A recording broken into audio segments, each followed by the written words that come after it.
Aujourd'hui, nous plongeons au cœur d'un affrontement géopolitique d'une portée inédite, le bras de fer de Trump contre les BRICS, un bloc d'économies émergentes qui défie le dollar américain et réclame un nouvel ordre financier mondial. Quels sont réellement les enjeux pour Trump? Quelles armes emploie-t-il et que pourrait signifier ce conflit pour votre pouvoir d'achat, pour votre pays et pour l'avenir des échanges internationaux?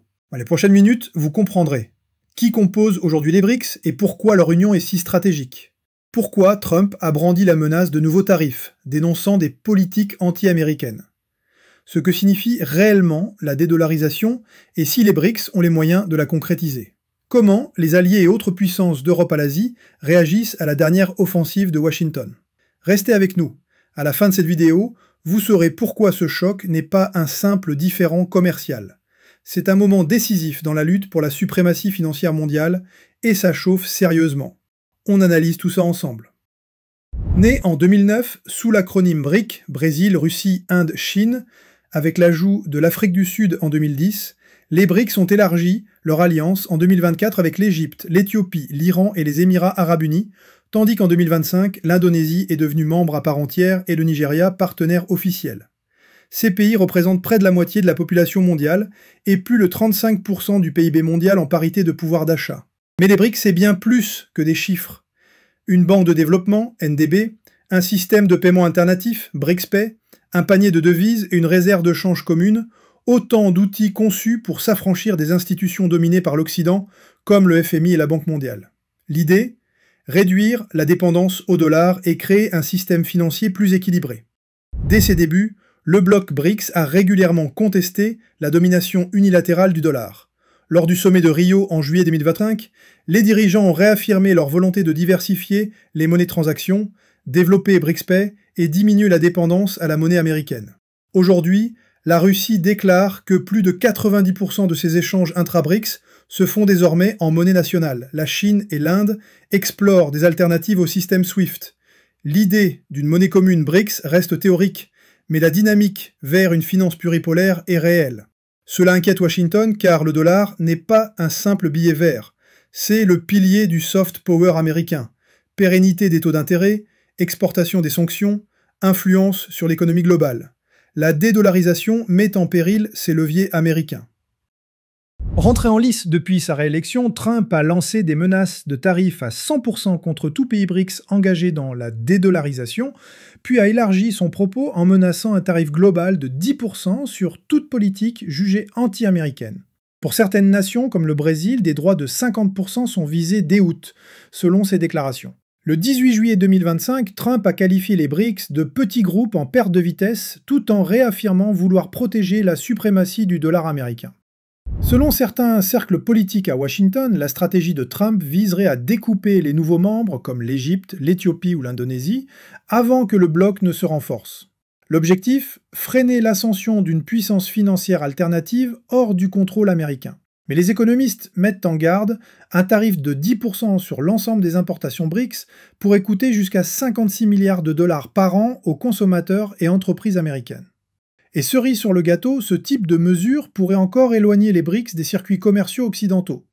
Résultat, des alliés comme le Japon, la Corée du Sud ou la Thaïlande dénoncent la stratégie unilatérale comme dangereuse pour la stabilité économique mondiale. Les dirigeants des BRICS se défendent de toute hostilité envers les États-Unis. Ils plaident pour un monde multipolaire et une réforme des institutions mondiales, non pour cibler Washington. La Chine a mis en garde. Les guerres commerciales ne font de gagnants. Le Kremlin a souligné que les BRICS ne sont pas dirigés contre un pays tiers, et le président brésilien Lula a insisté « La marche vers la dédollarisation est irréversible, un choix souverain ».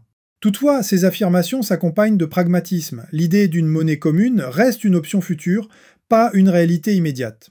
Le poids économique des BRICS est indéniable. Un PIB combiné autour de 26 à 28 milliards de dollars en nominal, encore plus élevé en parité de pouvoir d'achat, rivalisant avec le G7 si l'on considère leur expansion. Cependant, les disparités entre les membres sont abyssales. La Chine et l'Éthiopie, l'Inde démocratique et la Russie autoritaire. Leur système monétaire, niveau de développement, orientation politique divergent profondément. Ces différences rendent difficile la mise en place d'une politique monétaire unique, d'une coordination macroéconomique et surtout d'une confiance mutuelle nécessaire à une union monétaire. Enfin, des sanctions, notamment contre la Russie, freinent l'homogénéité financière collective. Avoir un nouveau panier de devises est une chose, mutualiser les flux de capitaux en est une autre. Concrètement, si Trump applique ses droits de 10% à 50%, cela impactera votre budget. Hausse des prix sur les voitures, l'électronique, les vêtements. La volatilité sur les matières premières pourrait s'aggraver, tout comme les tensions dans les chaînes d'approvisionnement mondiales. À plus grande échelle, si les BRICS renforcent leur stratégie de dédollarisation, les États-Unis pourraient perdre leur avantage économique. Cela signifierait davantage de volatilité sur les taux d'intérêt, plus de difficultés à financer leurs dettes et une efficacité amoindrie de leurs sanctions. Pour les investisseurs, les entreprises et les citoyens, l'incertitude va croissante. Et si tout basculait d'un coup, entre sanctions, répliques économiques et ambitions monétaires, plusieurs chemins s'ouvrent devant nous. Voici les 3 scénarios clés qui pourraient définir l'avenir des relations entre Trump et les BRICS et redessiner l'équilibre mondial. Scénario A. Trump met ses menaces à exécution dès le 1er août. Les BRICS répliquent. Hausse des prix, ralentissement de la dédollarisation, risque de crise commerciale. Scénario B. Certains pays BRICS proposent une sortie de crise, recul dans les échanges en monnaie nationale. Trump réduit ses tarifs, la relation se stabilise, statu quo préservé. Scénario C. BRICS franchissent une étape majeure, paiement commun, monnaie équivalente ou nouvelle structure financière. L'influence du dollar s'amenuise et l'équilibre mondial se modifie durablement. L'issue dépendra de la tolérance au risque du Brésil ou de l'Inde, de l'évolution politique aux États-Unis, des réactions européennes et d'un éventuel compromis diplomatique. Ce dossier va bien au-delà d'un litige commercial, c'est un combat sur l'avenir du pouvoir mondial. Les menaces de Trump ne sont pas des déclarations en l'air, et les ambitions des BRICS ne sont pas en carton. En tant que consommateur, investisseur ou citoyen, il est crucial de suivre cette dynamique de près. Dites-nous en commentaire, lequel de ces 3 scénarios vous paraît le plus probable. N'oubliez pas de liker, vous abonner et activer la cloche pour ne pas rater nos prochaines analyses. Alors que les tensions géopolitiques s'intensifient à l'échelle mondiale, avec un bras de fer économique entre les BRICS et les États-Unis, en France, un autre duel discret mais révélateur est en train de se jouer, non pas entre puissances rivales, mais entre alliés supposés. Emmanuel Macron, fragilisé par des alliances complexes, voit émerger une fronde venue de la droite sénatoriale. Et c'est Bruno Retailleau, chef des Républicains au Sénat, qui monte au front. Résultat, tensions, clashs verbaux et une réunion présidentielle reportée. Alors que se passe-t-il exactement? Pourquoi Macron recule face à Retailleau? Et quel est le rôle de François Bayrou dans tout ça? Depuis quelques semaines, Bruno Retailleau, chef de file des Républicains au Sénat, ne mâche plus ses mots. Il multiplie les critiques envers Emmanuel Macron, l'accusant de gouverner seul, de marginaliser les partenaires de droite et d'ignorer les vraies priorités du pays. Une rencontre entre les 2 hommes était prévue, censée apaiser les tensions et clarifier les intentions. Mais Emmanuel Macron décide de reporter, officiellement pour des raisons d'agenda. Officieusement, c'est une réponse claire aux attaques répétées de Retailleau. Le président n'apprécie pas qu'un allié supposé adopte une posture d'opposition publique.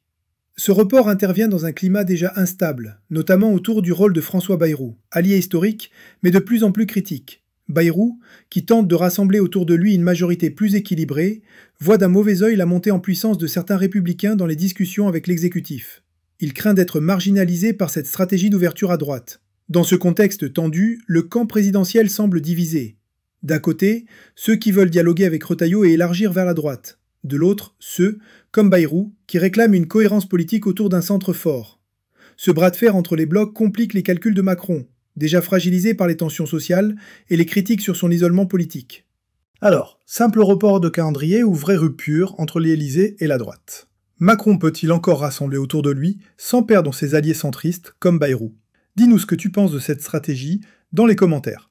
Et si tu veux suivre les coulisses du pouvoir et les jeux d'alliance qui façonnent la politique française, n'oublie pas de t'abonner et d'activer la cloche.